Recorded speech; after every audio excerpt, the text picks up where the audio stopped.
The day following the president's visit marked the dedication of the Greenwood Rising History Center, an $18 million facility that is truly profound, interactive and interesting, and designed to take visitors through the entire history of Black Wall Street before, during, and after the massacre. Rory Taylor reports on the dedication ceremonies and gives us a first look inside.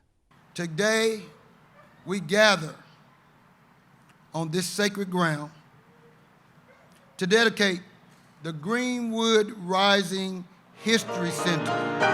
America, sweet America. The Greenwood Rising Museum is the culmination of years of effort stretching back more than 2 decades. In 1997, when the tragedy was still known as a riot, the Oklahoma Commission to study the Tulsa riot of 1921 was formed. These original commissioners listened to the survivors and the descendants to learn more about their lives and their experiences in Greenwood and during the massacre. And their wishes were to have their stories told as they had never been told before.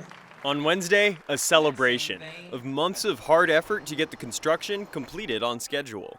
It is remarkable what these construction crews did in basically 6 months' time. You don't build a building like this in 6 months unless you have people that believe in your project. And anybody who knows construction workers would come here at 3 and 4 and 5 in the morning. They would stay till 7, 8, and 9 o'clock. I want the descendants to know how much people believed in this project. They would come on Saturdays and Sundays. They said, we are going to make this happen.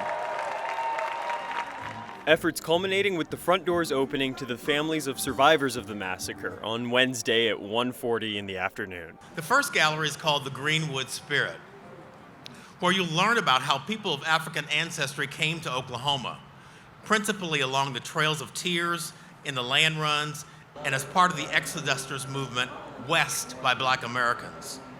You'll also learn about the building of the Greenwood District, the emergence of Black Wall Street, through the efforts of Black business innovators and icons. And finally, you'll witness a sight to behold, a one-of-a-kind barbershop experience you'll never forget. In TC's barbershop, you can have a seat for a trim and a chat, stepping back in time through a holographic mirror. They could have spent their money somewhere else. Could, but they didn't. The second gallery exposes systems and actions in Tulsa and America's history and heritage against Black communities. On that fateful day, my grandparents, along with their then 2-year-old daughter, family members and friends ran for their lives from our beloved Greenwood neighborhood, only to return to find our homes and our businesses looted and burned to the ground. In this second gallery, the centerpiece of the museum, the massacre itself as told through the voices of survivors and dramatically depicted on scorched brick walls. The destruction of memories, of history, is another form of Holocaust. And the fact that this massacre was unknown for almost a century bears testament to this country's willful act of forgetting. Tulsa has hard history. We teach it.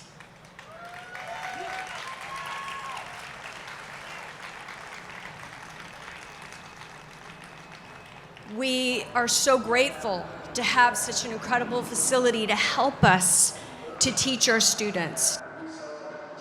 The third gallery depicts the rebirth of the Greenwood District, its heyday, and then the damage done by urban renewal in the 70s with the building of an interstate that cut through the heart of the neighborhood.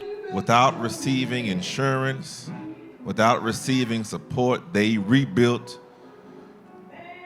this space we call Greenwood.